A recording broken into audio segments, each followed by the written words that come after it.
J.K. Rowling, Harry Potter and the Goblet of Fire. Frank had no telephone, and in any case, he had deeply mistrusted the police ever since they had taken him in for questioning about the Riddle's death.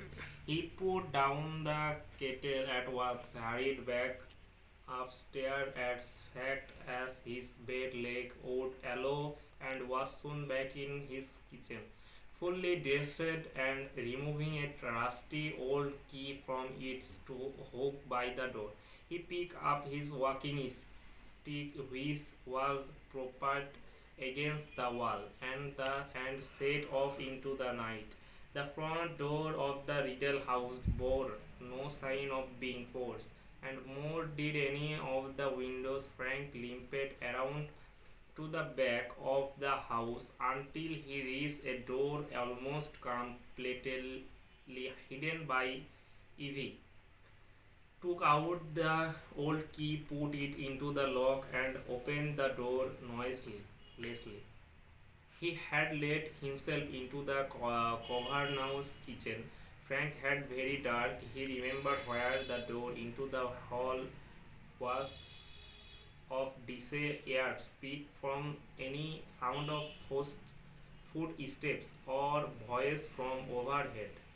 He reached the hall, which wall was a little lighter owing to the large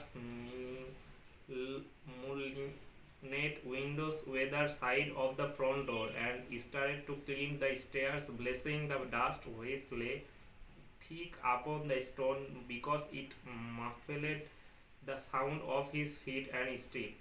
On the landing, Frank turned right and saw at once where the industries were. At the very end of the passage a door stood ajar, and a flickering light shone through the gap, casting a long silver of gold across the black floor.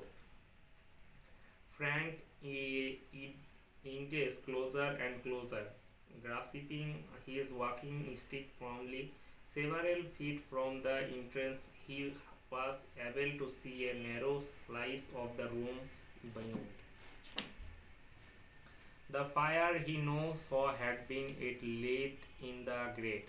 This surprised him. He stopped moving and listening intently, for a man's voice spoke within the room. It sounded timid and fearful. There is a little more in the bottle, my lord, if you are still hungry.